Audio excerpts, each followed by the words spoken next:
आज किसी भी बूढ़े से आप सवाल कीजिए, आपका बच्चा आपको कमा करके देता है तो वो यही बोलते हैं, सास ससुर पर मेहरबान है, हम लोगों की तरफ ध्यान ही नहीं है। 100 बूढ़े से आप पूछिए तो वो यही कहेंगे कि हमारा बेटा नाफरमान है। सास ससुर पर मेहरबान है, साली पर मेहरबान है, ससुर को किबला कहता है, सास के लिए बनारस की साड़ी लेकर के आता है, सास को अम्मी कहता है, माँ कहता है, और साली पर मेहरबान है, बहन की तरफ ध्यान नहीं है, साला पर मेहरबान है, उंगली पकड़ करके ले जा रहा है।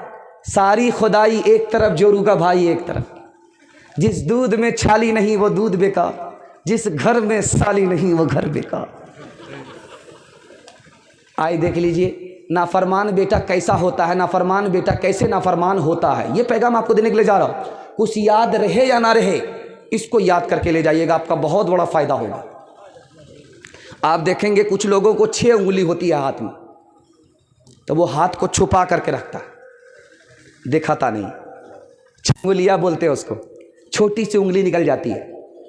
तो नाफरमान बेटे की मिसाल 6ठी उंगली की है कि आदमी मुंह छुपाता रहता है कि नाफरमान बाप बेटे का बाप जा रहा है, मुंह छुपाता रहता है, और उस उंगली को काट भी नहीं सकता कि तकलीफ इसी बाप को है। उस बेटे से रिश्ता खराब भी नहीं कर सकता, ये बेचारा मजबूर है। नाफरमान बेटे की मिसाल 6ठी उंगली की है, बाकी है तो ऐब, काट दिया तो तकलीफ। और एक बात याद रखिए, बिच्छू को कोई भी बच्चा देखता है जूते से मारता है, सांप को कोई भी बच्चा देखे लाठी से मारता है, जबकि उस सांप ने काटा भी नहीं है, उस बिच्छू ने काटा भी नहीं है, फिर भी मुसलमान बच्चा, गैर मुस्लिम का बच्चा जो भी देखेगा उसको जूते से मारेगा, लाठी से मारेगा। भाई तो उसने तो तुमको काटा नहीं है, उसको क्यों मार रहे हैं? जानते हैं बिच्छू पैदा कैसे होता है?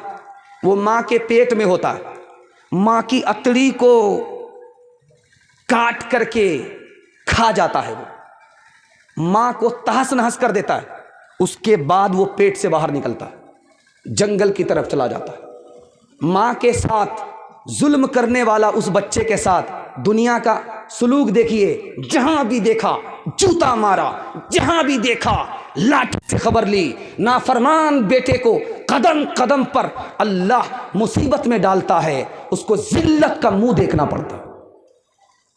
तीसरी बात याद रखिए, बेटा कहाँ है? अमेरिका में। बाप कहाँ है? हॉस्पिटल में, इंतकाल हो गया बाप का। तो यहाँ से फ़ोन जा रहा है बेटे को कि तुम्हारा बाप इंतकाल कर गया। तो कहता है कि मैं मीटिंग में हूँ, मेरे बाप को कफन दफन कर दो, जो खर्चा आएगा उसका बिल मुझको भेज दो, मुझको वहाँ जाने की फुर्सत नहीं है।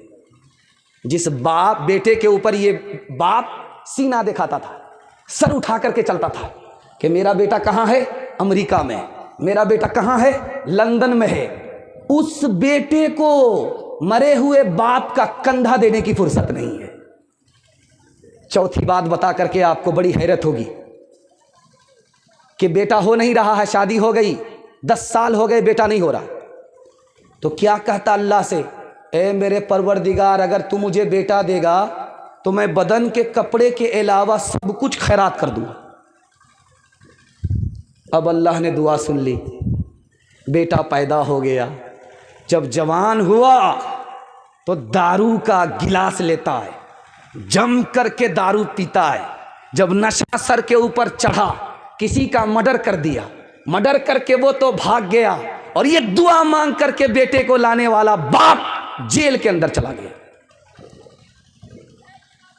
बुढ़ापे की औलाद आवारा होती है। शेख सादी रहमतुल्लाह अलैह ने लिखा कि जो आदमी बुढ़ापे में शादी करता है और उसको जो औलाद होती है वो आवारा होती है। एक बूढ़ा दुआ करता है दरख्त के नीचे कि मेरे परवरदिगार मुझे बुढ़ापे का सहारा दे दो, बेटा मिल गया। वो बेटा दुआ करता है, मेरे परवरदिगार वो दरख्त बता दो जहां मेरे बाप ने मेरे लिए दुआ किया था, मैं उसके लिए वहीं जाकर के बद्दुआ करूंगा कि मेरा बाप मर जाए, जल्ले तू जलाल तू इस बला को टाल। हजरत थानवी रहमतुल्लाह अलैह कहते हैं हम लोग बाप हैं। कैसे बाप हैं? जैसे कि कसाई बकरे को पोसता है, बड़ा करता है, उस पर छुरी चलाता है, उसी तरह हम आज बल बच्चे को पाल लें, उसको इंसान नहीं बना रहे, मुसलमान नहीं बना रहे, एक नंबर का शैतान बना रहे हैं, ताकि उसका ठिकाना जहन्नम हो जाए। आप अच्छा खिला दीजिए, अच्छा कपड़ा पहना दीजिए, बड़ी से बड़ी ज़मीन खरीद करके बच्चे को दे दीजिए, बड़ा से बड़ा मकान बना करके दे दीजिए, बच्चा भूल जाएगा, बर्बाद कर देगा। लेकिन एक एहसान कीजिए, जिंदगी भर बच्चा उस एहसान को याद रखेगा, भूलेगा नहीं। आप जाहिल रहे कोई फर्क नहीं पड़ता, अपने बच्चे को इंसान बना दीजिए पढ़ा लिखा करके, अपने बच्चे को मुसलमान बना दीजिए पढ़ा लिखा करके, वो जिंदगी भर एहसान को याद रखेगा। एक मिसाल पर पैगाम ख़त्म कर रहा हूँ। हज़रत उमर की अदालत में बाप का मुकदमा आया, बेटे का मुकदमा आया। बाप ने कहा ये कमीना नाफरमान है, बेटा कहता है ये सबसे बड़ा नाफरमान है। हज़रत उमर सिर पकड़ करके बैठ गए, बात क्या? बेटा इधर खड़ा, बाप उधर खड़ा, बाप कह रहा ये नाफरमान, बेटा कह रहा ये नाफरमान। उस अदालत में यह साबित हुआ कि बेटा बाद में नाफरमान है, पहले बाप नाफरमान है। बाप ने हराम कमा करके बच्चे को खिलाया, हराम हलक के नीचे गया और हराम की तरफ गया। पहले बाप नाफरमान है, उसके बाद बेटा नाफरमान है। मैं हाथ जोड़ करके आप लोगों से एक बात कहूंगा, बच्चे को नेक बनाना है तो जब घर में बच्चा आपका रहे, मोबाइल छोड़ दीजिए। आप बच्चे के सामने मोबाइल मत देखिए। जानते हैं बाप ड्राइवर, बेटा खलासी, गाड़ी का नंबर 786। आपको तो मोबाइल चलाना ही नहीं आता है और वो बच्चा एक नंबर का मास्टर है, कहीं से कहीं पहुंच जाएगा। और जानते हैं बच्चे के हाथ में अगर मोबाइल आ गया, उसके दिमाग में भी वायरस आएगा, दिमाग में, दिल में भी वायरस आएगा। उसके हाथ में मोबाइल आ गया, वो पढ़ लिख करके कभी नहीं देगा। और इसमें उस बच्चे का कसूर नहीं है, माँ बाप का कसूर है। एक दिन तजर्बा करके आप देखिए, एक हफ्ता तजर्बा करके देखिए, आपके बच्चे के जिंदगी से मोबाइल छूट जाएगा। कैसे? बच्चा घर में आए, मोबाइल आप छुपा दीजिए, बच्चा घर से निकले, मोबाइल निकालिए, अजान सुनिए, कुरान सुनिए, बयान सुनिए, बच्चा आ जाए, संदूक में मोबाइल बंद कर दीजिए। एक हफ्ता ये काम कीजिए, देखिए बच्चे की जिंदगी से, उसकी आदत से मोबाइल निकल जाए। इंशाअल्लाह अमल करेंगे, हाथ उठाइए।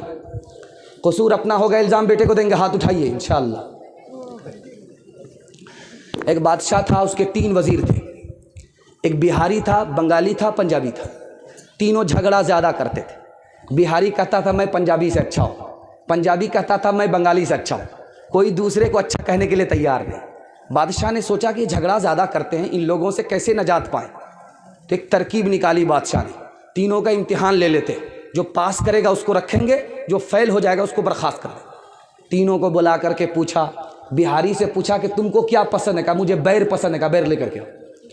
बंगाली से पूछा कि तुमको क्या पसंद है, कहा मुझे मालदा आम पसंद है, कहा लेकर के आओ। पंजाबी से पूछा कि तुमको क्या पसंद है, कहा मुझे कटहल पसंद है, कहा लेकर के आओ। तीनों लाइन से लग गए। अब सबसे पहले बिहारी का इम्तिहान हो रहा है। तो बादशाह ने कहा बैर कैसे खाते हैं, कहा हुजूर गुठली निकालते हैं, छिलका फेंकते हैं, चबा करके खाते हैं। कहा देखो इम्तिहान चल रहा है, गुठली भी नहीं फेंक सकते, छिलका भी नहीं निकाल सकते, चबाने की भी इजाज़त नहीं, निगल करके बैर पास करना होगा। बैर पास, इम्तिहान पास, बैर अटका, यहाँ से बर्खास्त। अब वो हाइब्रिड बैर था, कहाँ पास होगा, जाकर के अटक गया तो बाप बाप करने लगा, रोने लगा, चिल्लाने लगा। तो बैर अंदर तो नहीं गया, दोबारा मुंह में वापस आ गया तो हंसने लगा। बादशाह को बड़ी हैरत हुई, इसका रोना तो समझ में आता है लेकिन ये हंसता क्यों है। बादशाह ने कहा ए नालायक, तुम्हारा रोना तो समझ में आता है कि बैर अटका, मौत का खौफ होता है इसलिए तू रोता है, लेकिन हंसता क्यों है। कहा हुजूर हंसने की वजह यह है, छोटे से बैर में मेरा ये हाल है, ये आम कटहल वाले का क्या हाल होगा। बेटे को लोग कहते हैं आँखों का नूर है, आँखों का नूर है लुत्फ जिंदगी का तो दिल का सुरूर है, दिल का सुरूर है। घर में उसी के दम से है हर समत रोशनी, हर समत रोशनी। नाज़ा है उस पे बाप तो माँ को गुरूर है, माँ को गुरूर है। अलबत्ता शर्त ये है कि बेटा हो होनहार, माइल है नेकियों पे बुराई से दूर है, बुराई से दूर है। औरतों के हवाले से 2 पैगाम, ज़हमत